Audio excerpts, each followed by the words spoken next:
Hello students, स्वागत है आप सभी का। आज हम वेक्टर एनालिसिस की पहली क्लास रखने वाले हैं।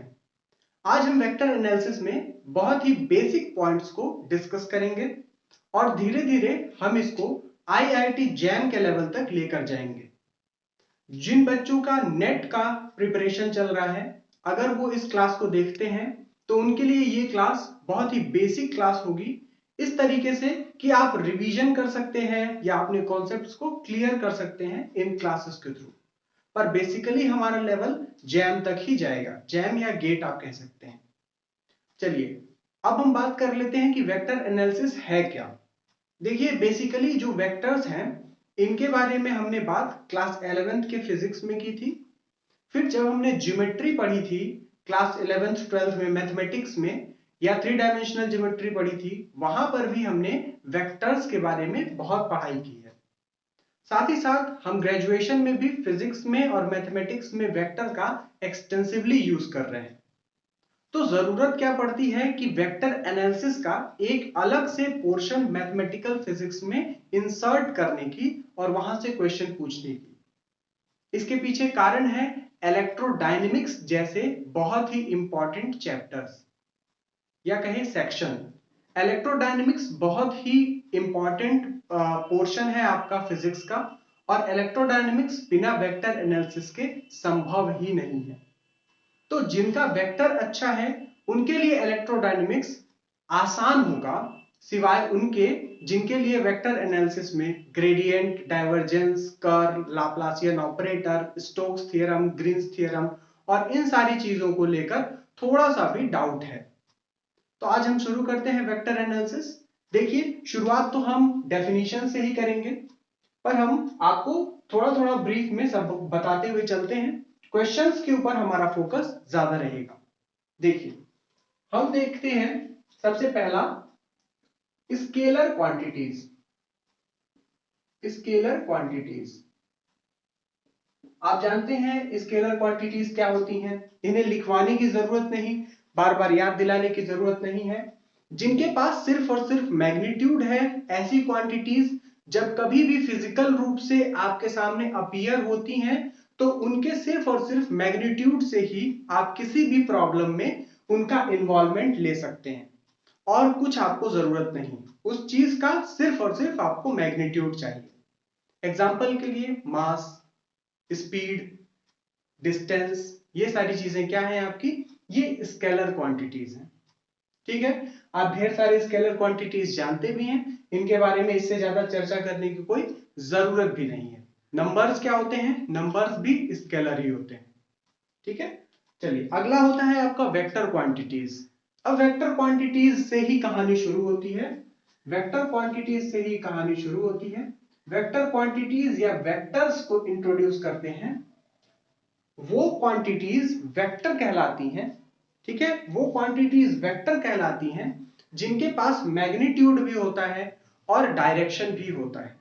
यानी कि जब कभी आप किसी प्रॉब्लम को सॉल्व करने बैठेंगे और ऐसी कोई क्वांटिटी आ जाएगी जिसके सिर्फ और सिर्फ मैग्नीट्यूड से काम नहीं चलेगा, आपको उसके डायरेक्शन को इन्वॉल्व करना पड़ेगा, तब आप उसको क्या नाम देंगे, वेक्टर नाम देंगे। अगर आप उसके सिर्फ और सिर्फ मैग्नीट्यूड को इन्वॉल्व करेंगे तो वो स्केलर की तरह बिहेव करेगा। ठीक है, तो वेक्टर के बारे में भी आपने बहुत कुछ पढ़ा है। वेक्टर को कैसे दिखाते हैं, वेक्टर ए, है ना, इस तरीके से दिखाते हैं। वेक्टर में क्या होता है, एक इनिशियल पॉइंट होता है और एक डायरेक्शन का पॉइंट होता है ना। आप इस तरीके से वेक्टर को दिखाते हैं। ये टेल होता है और ये हेड होता है। वेक्टर की डायरेक्शन दिखाने के लिए हम इस एरो का इस्तेमाल करते हैं। ठीक है, हम एक और चीज जानते हैं कि वेक्टर्स में जो लॉज होते हैं वो अलग तरीके से होते हैं। जैसे वेक्टर के एडिशन का लॉ क्या होता है, ट्राइंगुलर लॉ है ना, ट्राइंगुलर लॉ है। जब आप किसी वेक्टर को जोड़ना चाहते हैं, ए को वेक्टर बी के साथ, तो इसका रिजल्टेंट, मान लीजिए इसका रिजल्टेंट सी है, तो आप इस ट्राइंगुलर लॉ से इसका मैग्नीट्यूड और डायरेक्शन दे सकते हैं। ठीक है, तो ये सारी चीजें आपने पहले पढ़ रखी हैं। क्या होता है वेक्टर्स में कुछ और लॉज होते हैं, जैसे कम्यूटेटिव, एडिटिव, स्केलर मल्टीप्लिकेशन। उन लॉज को मैं यहां लिख देता हूं, ठीक है, आप उन्हें नोट डाउन कर लीजिएगा, ठीक है, भूले ना, इसलिए मैं इन लॉज को नंबरिंग करके लिख देता हूं, आप उन्हें नोट डाउन कर लीजिएगा, ठीक है।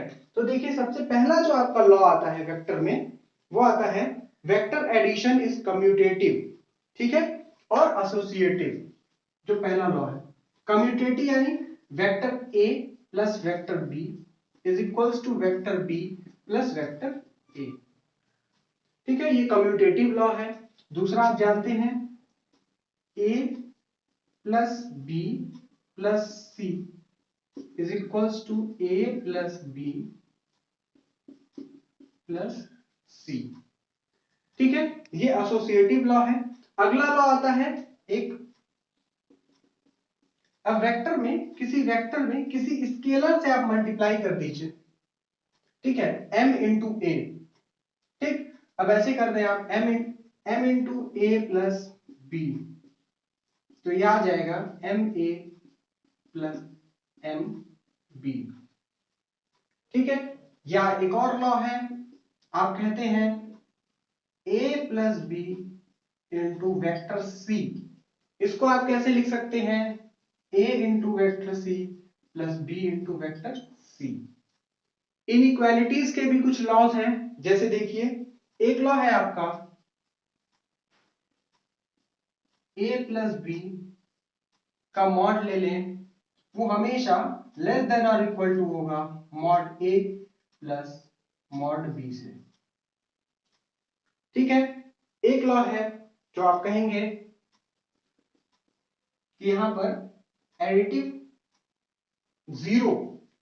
जीरो मौजूद है, ठीक है, इसको कैपिटल कर लीजिएगा, कोई बात नहीं है, ठीक है, वेक्टर साइन बस जरूरी है, ठीक है। अब ए में आप जीरो वेक्टर जोड़ें तो आंसर ए वेक्टर ही आएगा, ठीक है। एक और लॉ है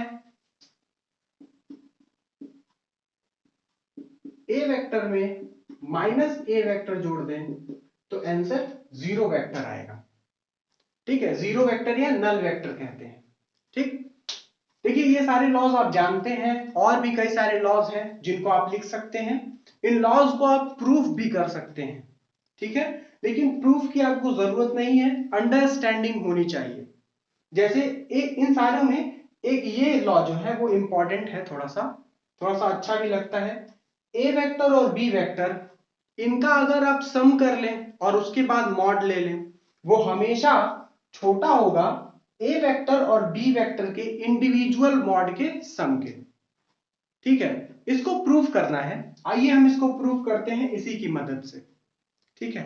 जैसे मान लीजिए आप a और माइनस ए को ऐड करते तो क्या आता, जीरो आता, ठीक। अब इसको लेफ्ट हैंड साइड ले लीजिए, आप क्या कीजिए, ए वेक्टर प्लस माइनस ए वेक्टर, इसका आप मॉड ले लीजिए, ठीक है, a plus minus A vector का मॉड ले लीजिए, आंसर क्या आएगा, जीरो वेक्टर का मॉड, यानी जीरो ही आएगा, ठीक है। लेकिन अगर आप क्या करते हैं कि ए वेक्टर ले लेते हैं, इसका मॉड कर लेते हैं, और उसके बाद माइनस ए वेक्टर ले लेते हैं और इसका मॉड कर लेते हैं, तब इसको जोड़ेंगे तो क्या आएगा, आपके पास आएगा ए वेक्टर प्लस ए वेक्टर, ठीक है। मान लेते हैं ए वेक्टर की डायरेक्शन हम पॉजिटिव मान लेते हैं, तो माइनस ए की नेगेटिव वाली डायरेक्शन हो जाएगी। अब देखिए ये क्या हो गया, ये हो गया 2 टाइम्स ए वेक्टर। अगर ए वेक्टर आपका जीरो वेक्टर नहीं था, नल वेक्टर नहीं था, तो देखिए ये जीरो है, ये 2a है, 2a always 2 of mod a is always greater than और इक्वल टू 0। अगर a नल वेक्टर हो गया तो इक्वालिटी की साइन, अगर a नल वेक्टर के अलावा कोई भी वेक्टर हो गया तो हमेशा बड़ा होगा नल वेक्टर से, ये आपने यहीं से प्रूफ कर दिया, ठीक है। तो ये सारे प्रूफ्स आपसे पूछे नहीं जाते, पर आपकी एक अंडरस्टैंडिंग होनी चाहिए ताकि आप प्रॉब्लम्स में कहीं पर फंसे ना, ठीक है। तो इसे आप नोट डाउन कर लीजिएगा। फिर हम लोग नेक्स्ट देखते हैं कि वेक्टर्स में और क्या क्या टाइप्स होते हैं, यानी टाइप्स ऑफ वेक्टर्स। ठीक है, बस हम नाम देखेंगे, कुछ अच्छा रहेगा तो हम इनको डिस्कस करेंगे। ठीक है, पहले आप इसको नोट डाउन कर लीजिए, कुछ अच्छा रहेगा नाम में तो डिस्कशन इसकी होगी। ठीक, चलिए हम अब बात करते हैं टाइप्स ऑफ वेक्टर्स की। ठीक है,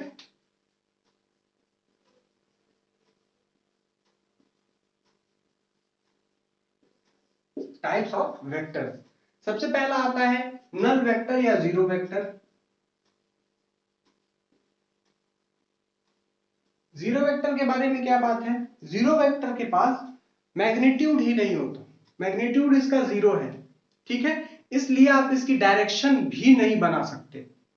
क्या होता है एक्चुअली, ये जो लाइन है, ये जो लाइन है, इसको बेसिकली हम कहते क्या है, लाइन में ये जो एरो है, एरो बताता है, मान लीजिए यहां चार वेक्टर्स दिए हुए हैं, एक ऐसे दिया है, एक ऐसा दिया है और एक ये दिया है। ठीक है, तो हम इस वेक्टर को रेफरेंस माने, अगर इस वेक्टर को रेफरेंस माने या हमारे पास कोई स्केल हो, तो इस लाइन का जो मेजरमेंट आएगा, इस लाइन की जो माप आएगी, वो इस वेक्टर का मैग्नीट्यूड होगा। और जिधर इस लाइन का एरो बना हुआ है उधर इस वेक्टर की डायरेक्शन होगी। जैसे अगर इसका एरो हमने यहां बना दिया तो इस लाइन की जो माप है, मैग्नीट्यूड है, वो इसका मैग्नीट्यूड हो जाएगा, इस लाइन का जो मेजरमेंट है वो इसका मैग्नीट्यूड हो जाएगा, और ये जो एरो है ये इस वेक्टर का डायरेक्शन हो जाएगा। ठीक है, लेकिन अगर आपने इसके मैग्नीट्यूड को ही जीरो कर दिया तो आप ये एरो किधर बनाएंगे, लाइन पे ही तो एरो बनता है, किसी पॉइंट पर एरो बनाने का क्या ही मतलब। ठीक है, इसलिए ये जो एरो होता है, यानी डायरेक्शन भी नहीं पता कर पाएगा आदमी अगर उसका मैग्नीट्यूड जीरो हो जाए। ठीक है, तो नल वेक्टर जो है आपका ऐसा वेक्टर है जो कि मैग्नीट्यूड नहीं रखता है और इसीलिए इसके पास डायरेक्शन भी नहीं होती है। ठीक है, एक आता है unit vector. Unit vector, unit vector क्या होता है, यूनिट वेक्टर ऐसा वेक्टर है जिसका मैग्नीट्यूड 1 होता है। ठीक है, यूनिट वेक्टर ऐसा वेक्टर है जिसका मैग्नीट्यूड क्या होता है, 1 होता है। इसको जीरो वेक्टर ऐसे दिखाते हैं। ठीक, या आप जीरो कैप से भी दिखा सकते हैं, क्योंकि उससे आपको कोई मतलब नहीं है। कैप या एरो आपका क्या दिखाता है, डायरेक्शन दिखाता है कि ये एक वेक्टर है। ठीक है, यूनिट वेक्टर को कैसे दिखाते हैं, आपका मोस्ट फेमस यूनिट वेक्टर्स क्या है, जैसे आई कैप, जे कैप, के कैप, ये आपके फेमस यूनिट वेक्टर्स हैं जिनको आप कार्टेशियन कोऑर्डिनेट सिस्टम में एक्स एक्सिस, वाई एक्सिस और जेड एक्सिस को दिखाने के लिए यूज करते हैं। ठीक है, मान लीजिए आपका कोई वेक्टर ए है, कोई वेक्टर ए है। ठीक, अगर इसका आपको unit vector in the direction of A निकालना है तो आप क्या करेंगे, unit vector in the direction of A को आप ए कैप से दिखाते हैं और इसको आप कैसे लिखते हैं, vector A upon magnitude of A. ठीक है, किसी वेक्टर को कैसे लिखते हैं, किसी वेक्टर को हम लिख सकते हैं इस तरीके से, vector A is equals to magnitude of A into direction of A. ठीक है, देख रहे हैं किसी वेक्टर को आप कैसे लिख सकते हैं, यहीं से देखिए, वेक्टर ऑफ ए को क्या लिख सकते हैं, magnitude of A mod of A into direction of A. ठीक है, तो यही आपका यूनिट वेक्टर या डायरेक्शन ऑफ द वेक्टर दिखाएगा। ठीक है, ये भी आप जानते हैं, बहुत आसान चीज है। अगली चीज हम देखते हैं आपके पैरेलल वेक्टर्स। देखिए थोड़ा सा कंफ्यूजन होता है बच्चों को कि इक्वल वेक्टर्स और पैरेलल वेक्टर्स, इन दोनों में क्या डिफरेंस है। दो तरह के वेक्टर्स हैं, two vectors are equal and two vectors are parallel. ठीक, तो इन वेक्टर्स में क्या डिफरेंस है देखिएगा, एक वेक्टर है ए और एक वेक्टर है बी।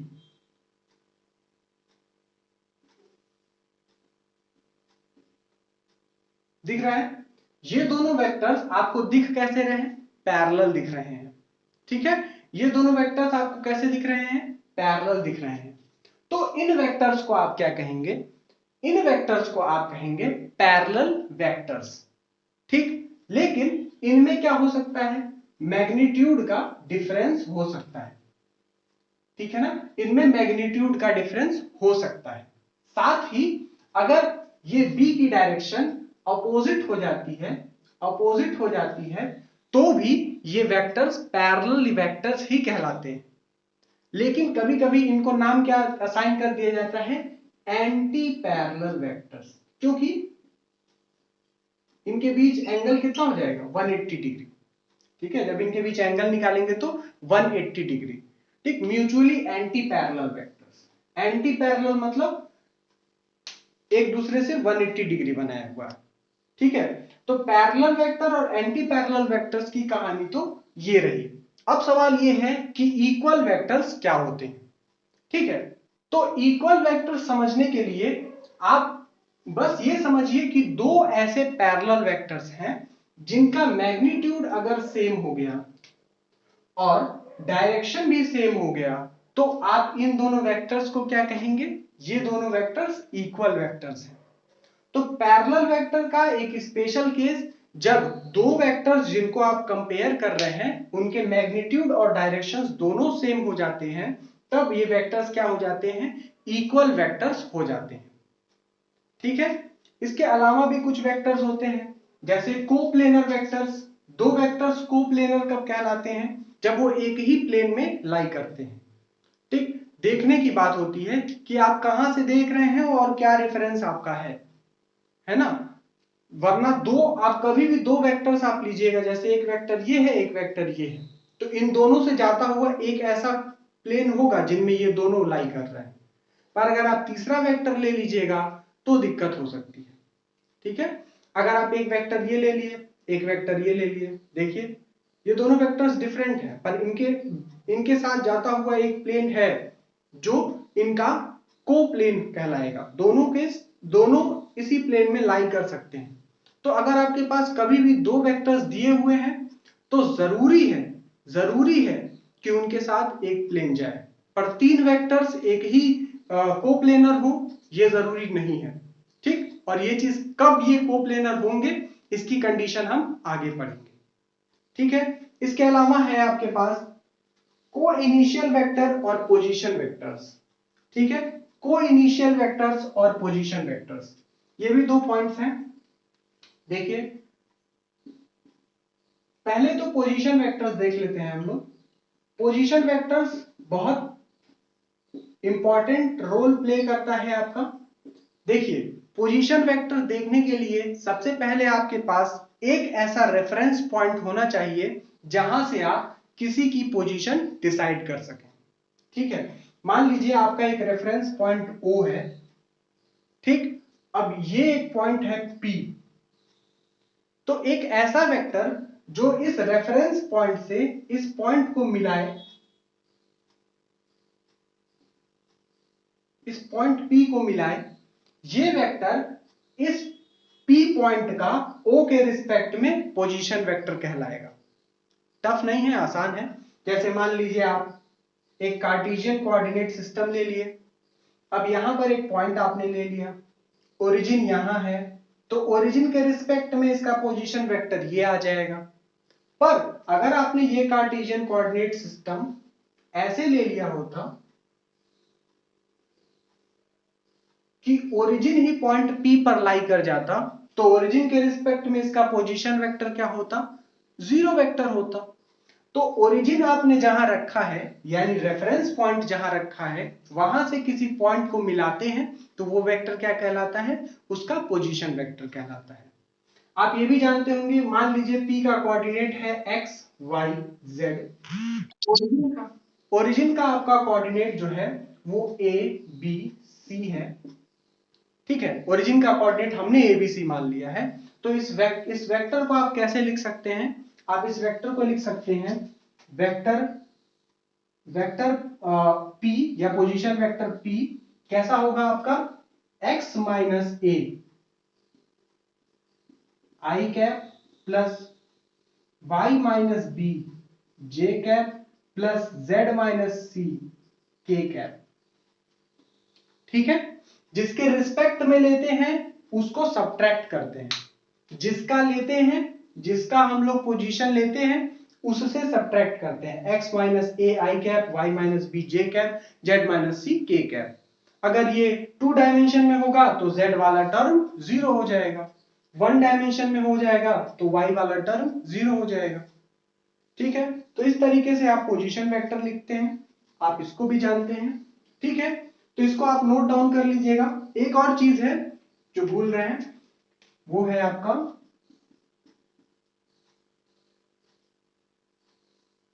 को इनिशियल वेक्टर्स।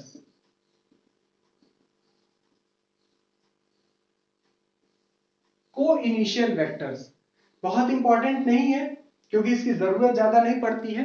जानकारी के लिए बस ये है कि अगर दो वेक्टर्स ऐसे हैं जिनका इनिशियल पॉइंट सेम है, ठीक है, जैसे एक वेक्टर में ये इनिशियल पॉइंट है, ये फाइनल पॉइंट है, ये टेल है, ये हेड है। अगर दो वेक्टर्स का टेल सेम है तो ये क्या कहलाएंगे? को इनिशियल वेक्टर्स कहलाएंगे। ठीक है, जैसे मान लीजिए ये OP है और ये OQ है, तो ये वेक्टर OP हो गया और ये वेक्टर OQ हो गया, तो इन दोनों का इनिशियल पॉइंट सेम है, इसलिए ये क्या कहलाएंगे? को इनिशियल वेक्टर्स कहलाएंगे। ठीक है, तो इसमें आपको जितना कुछ लिखना है अपने भाषा में लिखना है, या आपको समझ में आ गया है तो बस आप पॉइंट डालकर लिख सकते हैं, इसे नोट डाउन कर लीजिए। फिर हम लोग आगे देखते हैं कि वेक्टर्स में और क्या क्या हमें जानकारी रखनी चाहिए। चलिए अब हम आते हैं वेक्टर प्रोडक्ट्स पे।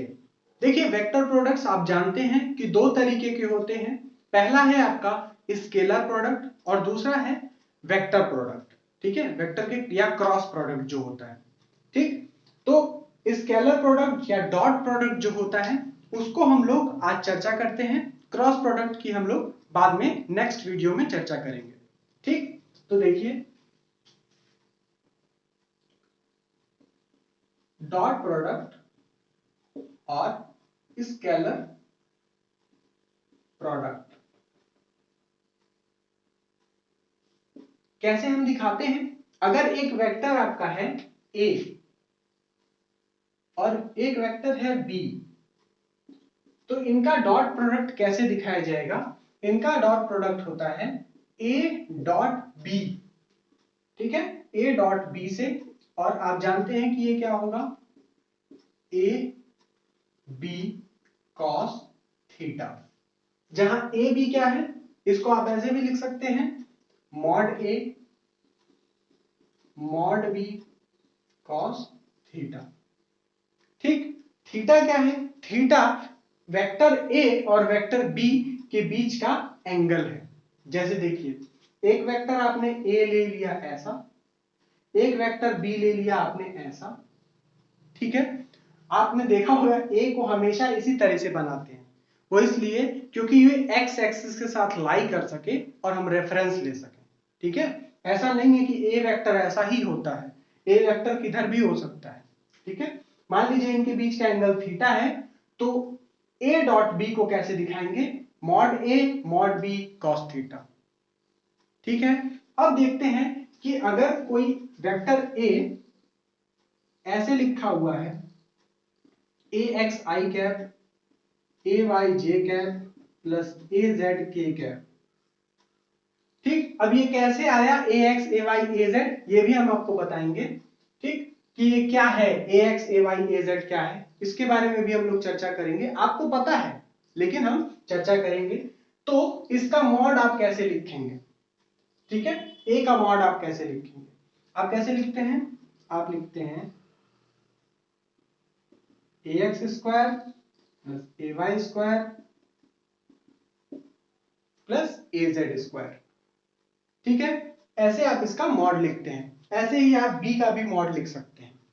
ठीक है, चलिए अब मान लीजिए कोई वेक्टर a है, इस तरीके से लिखा है, और वेक्टर b जो है आपका वो bx i cap plus by j cap plus bz k cap की तरह लिखा हुआ है, तो आप dot product A dot B कैसे शो करेंगे।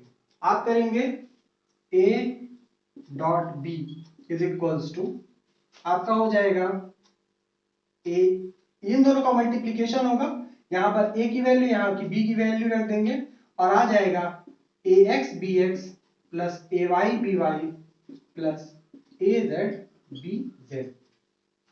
ठीक, क्यों आया है, पहली बात क्यों आया है, इसके बारे में हम लोग धीरे धीरे एक्सप्लेनेशन देखते हैं। देखिए ये चीज हमें कैसे पता चलेगी, प्रॉपर्टीज से पता चलेगी कि क्या प्रॉपर्टीज रखते हैं।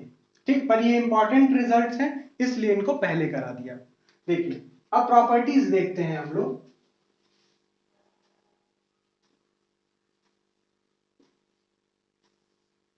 देखिए पहला, अगर आप ए डॉट बी करते हैं, ठीक है, ए डॉट बी, तो वो बी डॉट ए के बराबर होगा।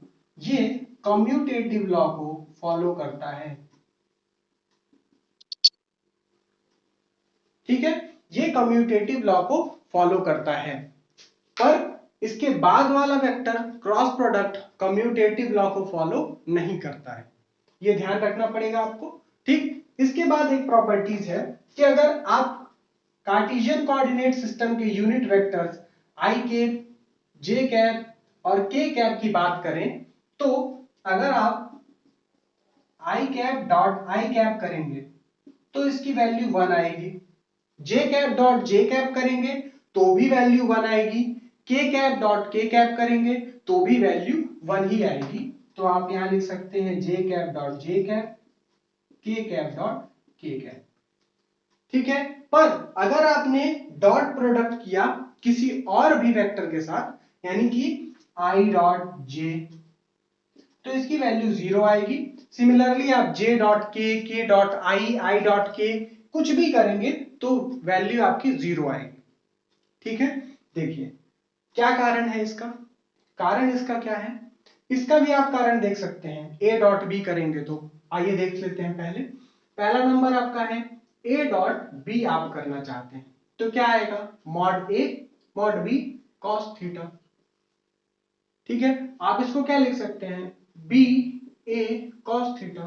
क्यों लिख सकते हैं, क्योंकि जैसे ये क्या आएगा, ये वेक्टर ए है वेक्टर बी है, ए का मॉड क्या आएगा, ए का मॉड जैसे मान लीजिए 2 आ गया, 2 आ गया, बी का मॉड 3 आ गया, तो 2 इंटू 3 इंटू कॉस थीटा। ठीक है, या आप उसको क्या लिख सकते हैं, 3 इंटू 2 इंटू कॉस थीटा।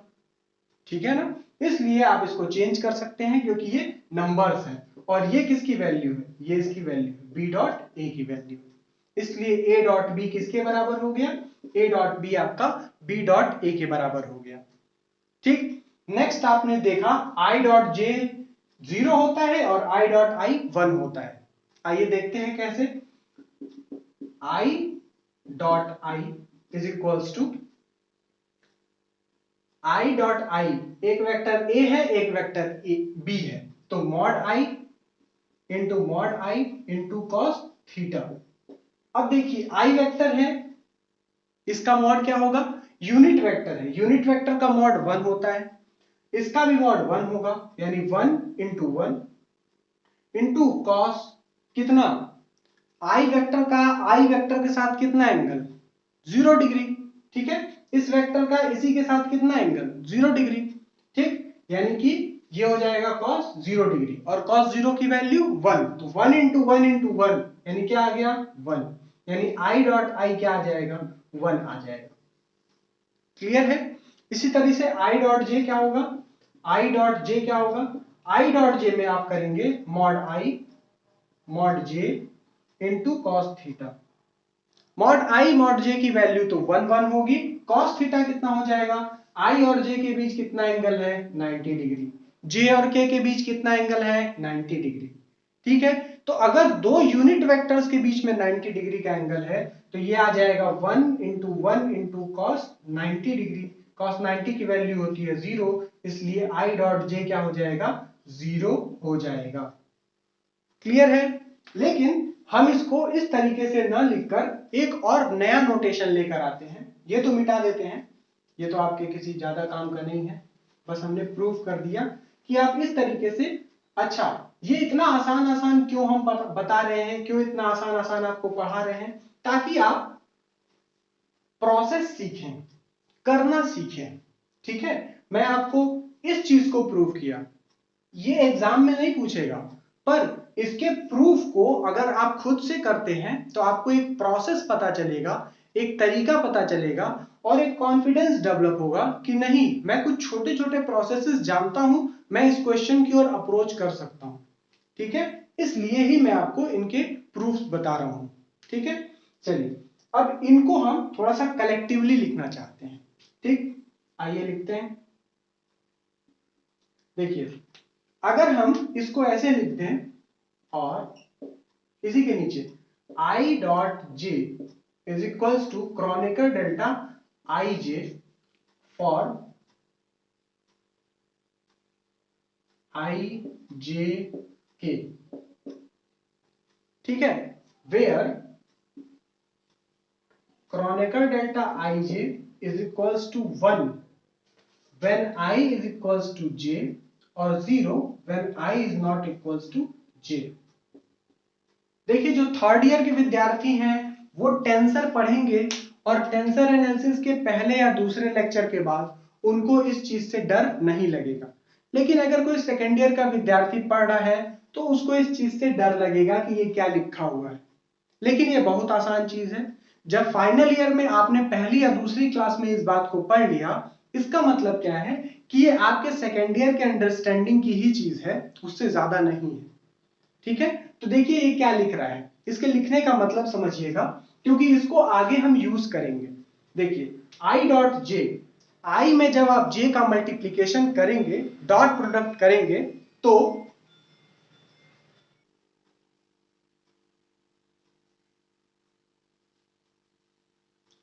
ये जो आई कैप है डॉट जे कैप है। अब आप यहां से देखिए, अगर i इज इक्वल टू जे आप रख देते हैं तो इस क्रॉनिकल डेल्टा की वैल्यू 1 हो जाएगी। यानी i इज इक्वल टू जे की जगह आप क्या लिख सकते हैं, यहां पर j की जगह i लिख सकते हैं। तो क्या हो जाएगा, i डॉट आई, और उस केस में क्रॉनिकल डेल्टा की वैल्यू क्या हो जाएगी, 1। तो i dot I is equal to 1, यही तो हमने लिखा है। अगर आप जे आई की जगह जे लिख दें तो ये क्या हो जाएगा, J dot J is equal to Kronecker delta 1। ठीक है, क्रॉनिकल डेल्टा की वैल्यू हो जाएगी 1, यही चीज हमने लिखा है। अगर आप आई और जे दोनों की जगह के रख देते हैं तो आ जाएगा के डॉट के, जिसकी वैल्यू भी हो जाएगी 1। अगर ये एक दूसरे के बराबर नहीं होते हैं तो वैल्यू क्या हो जाएगी, 0। ठीक, आसान है समझने के लिए। अगर आप समझ जाते हैं तो आपके लिए आगे के प्रोसेसेस इजी हो जाएंगे। ठीक है, क्योंकि ये चीज आपके जो प्रोसेस हैं, स्टेप्स हैं, उनको छोटा कर देता है। ठीक है, आपको इतना ज्यादा नहीं लिखने की जरूरत, एक ही चीज आप जाने तो आपके लिए बहुत है। ठीक है, चलिए आगे आपका आता है projection of A on B. सिर्फ और सिर्फ अगर प्रोजेक्शन पूछता है तो आप कैसे लिख सकते हैं, प्रोजेक्शन ऑफ अ वेक्टर। ठीक, इसे भी आप P इज इक्वल टू क्या लिखते हैं, A dot B cap. Vector A का, मान लीजिए ये वेक्टर A है और ये वेक्टर आपका B है, तो A का B पर क्या प्रोजेक्शन है उसको आप इस तरीके से दिखाते हैं। ठीक है, vector A dot B cap. अब आप बी कैप को आप वो भी कर सकते हैं, बदल भी सकते हैं। P क्या हो जाएगा, A dot B upon mod B. ठीक है, बी कैप को आप क्या लिख सकते हैं, vector B upon mod B. तो projection of A on B का ये भी आपका फॉर्मूला होता है। ठीक है ना, अब हम आपको दिखाते हैं कि ये चीज हम कैसे लिखते हैं, ए एक्स ए वाई ए जेड कैसे लिखते हैं। ठीक है, तो आप पहले इसको नोट कर लीजिएगा, यहां से हम इसको मिटा देते हैं। ठीक है, तब आपको दिखाते हैं कि अच्छा यहीं से दिखा देते हैं। मान लीजिए आपका कार्टेशियन कोऑर्डिनेट सिस्टम है, उसमें एक वेक्टर है r। ठीक है, या वेक्टर आप ए ले लीजिए, ए। ठीक, मान लीजिए कि ये चीज आपका इसके साथ थीटा एंगल बनाता है। ठीक, और ये इस एक्सिस के साथ फाई एंगल बनाता है। ठीक है ना, एक्स एक्सिस के साथ थीटा बनाता है एक्स एक्सिस के साथ, ये वाई एक्सिस है, ये जेड एक्सिस है, जेड एक्सिस के साथ फाई एंगल बनाता है, ये वेक्टर है ए। ठीक, अब देखिए हम तीनों एंगल दिखा सकते हैं, जैसे इसको मान लीजिए आप इसको बोल देते हैं थीटा फाई, ये साई एंगल है। ठीक है, तीनों एंगल अगर हमने लिख दिया कि x के साथ थीटा, y के साथ फाई, साई और z के साथ फाई, तो projection of a along x axis क्या होगा? Projection of a along x axis a dot x cap यानी i कैप होगा a डॉट i कैप। ठीक, तो देखिए ये क्या हो जाएगा, ये हो जाएगा प्रोजेक्शन अलोंग x, क्या हो जाएगा? Vector a dot I cap. ठीक, और a डॉट आई कैप की वैल्यू क्या होगी? a डॉट b की वैल्यू क्या होती है? r cos theta, A B cos theta. ठीक, तो ये आ जाएगी mod a mod i cos theta, तो ये आ जाएगा a cos थीटा। यानी a का x के साथ जो एंगल है, अगर उसका cos थीटा के साथ मल्टीप्लाई कर दें तो वो प्रोजेक्शन दे देगा x एक्सिस की ओर, और यही जो a cos थीटा है इसको आप लिखते हैं ax। ठीक है, इसी तरीके से आप प्रोजेक्शन ले सकते हैं, इसी तरीके से आप प्रोजेक्शन ले सकते हैं y और z डायरेक्शन में। ठीक, अब ये एंगल मान लीजिए थीटा दिया है, तो ये एंगल 90 माइनस थीटा हो जाएगा, वो तो चेंजिंग हो सकती है। ठीक है, पर अगर हम साई मान ले तो क्या हो जाएगा? P Y is equals to A dot J cap, तो ये आ जाएगा आपका ए कॉस साई, और यही चीज क्या बताता है आपका? ए वाई। और सिमिलरली पीजेड आपका क्या होगा? ए डॉट के कैप ए कॉस फाई, और ये चीज आपका दिखाता है az। ठीक है, अब हम देखते हैं, ये प्रोजेक्शन हमने देख लिया। ठीक, अब हम देखते हैं कि ये ax bx ay by az bz ये कैसे आया। आप जानते हैं, पर हम लोग फिर से देख लेते हैं। जो मैं मिटा दे रहा हूं उसे आप फिर से नोट डाउन कर लीजिएगा, वीडियो को पीछे करके या पॉज करके। ठीक है, चलिए देखिए, a dot b is equals to, इसका डॉट प्रोडक्ट करेंगे, आएगा ax I cap plus ay j cap plus az k cap dot bx I cap plus by j cap plus bz k cap. अब इसका एक एक multiply करते हैं, dot product है। ठीक, एक एक करके मल्टीप्लाई करते हैं। क्यों? क्योंकि डॉट प्रोडक्ट में भी आप क्या करते हैं? डिस्ट्रीब्यूटिव लॉ लगा सकते हैं। ठीक है, तो डिस्ट्रीब्यूट आप कर सकते हैं, कीजिए डिस्ट्रीब्यूट। क्या होगा? ax I cap bx I cap, तो आ जाएगा ax bx I cap dot I cap. ठीक है, ax I cap by j cap, तो आ जाएगा ax by I cap dot j cap, और ax I cap bz k cap, तो आ जाएगा ax bz आई cap k cap. ये चीजें हैं। अब आप देखिए आई कैप डॉट आई कैप तो 1 हो जाएगा, फॉर्मूला है आपके पास। आई डॉट जे 0 हो जाएगा, आई डॉट के 0 हो जाएगा, यानी कि सिर्फ आई और आई वाला कंपोनेंट बच रहा है। ठीक, बाकी सारे 0 हो जा रहे हैं।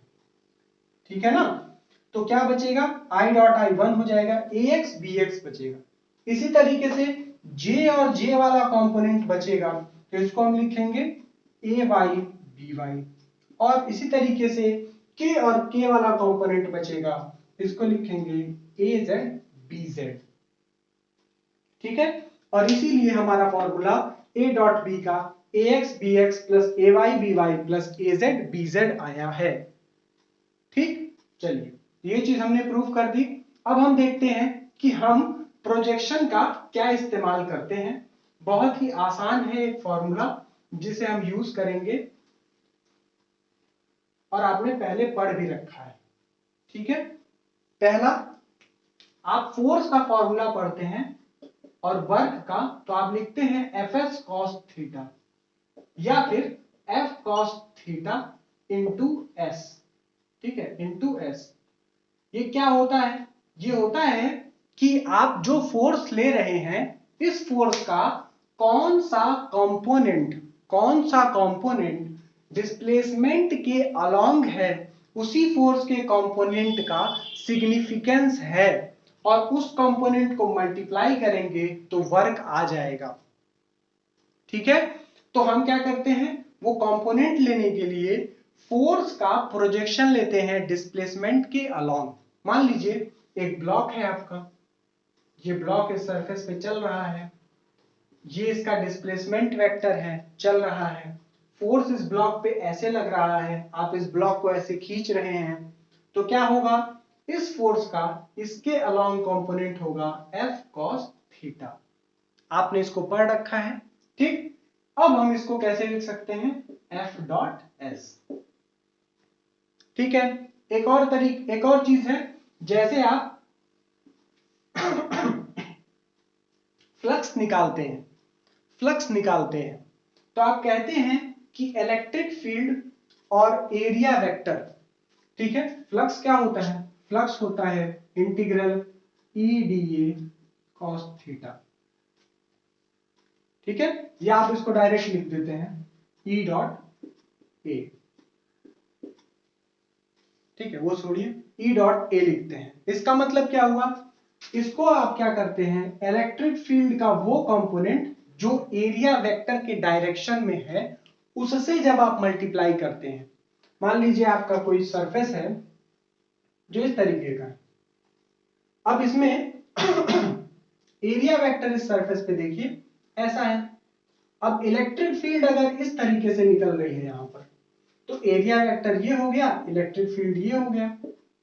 अब एरिया वेक्टर के डायरेक्शन में जब आप इलेक्ट्रिक फील्ड का कंपोनेंट लेंगे तो ये क्या आएगा, E cos थीटा। ठीक है, तो फ्लक्स निकालने के लिए आप क्या कर रहे हैं, आप प्रोजेक्शन वेक्टर का इस्तेमाल कर रहे हैं। ठीक है, आपको पता नहीं है या आप जानते नहीं है, पर आप इसका इस्तेमाल भरपूर कर रहे हैं। ठीक है, तो यहां पर हमको लगता है आपका स्केलर प्रोडक्ट जो है वो खत्म होता है। इस पर क्वेश्चंस और क्रॉस प्रोडक्ट जो है हम लोग नेक्स्ट वीडियो में डिस्कस करेंगे। ठीक है, इसे नोट डाउन कर लीजिएगा एक बार, ठीक, देख लीजिए, नोट कर लीजिए। तो हम लोग नेक्स्ट वीडियो में मिलते हैं, हम क्रॉस प्रोडक्ट को, उन पे क्वेश्चंस को और स्केलर प्रोडक्ट के क्वेश्चंस को नेक्स्ट वीडियो में डिस्कस करेंगे। तब तक के लिए पढ़ाई करते रहिए। All the best.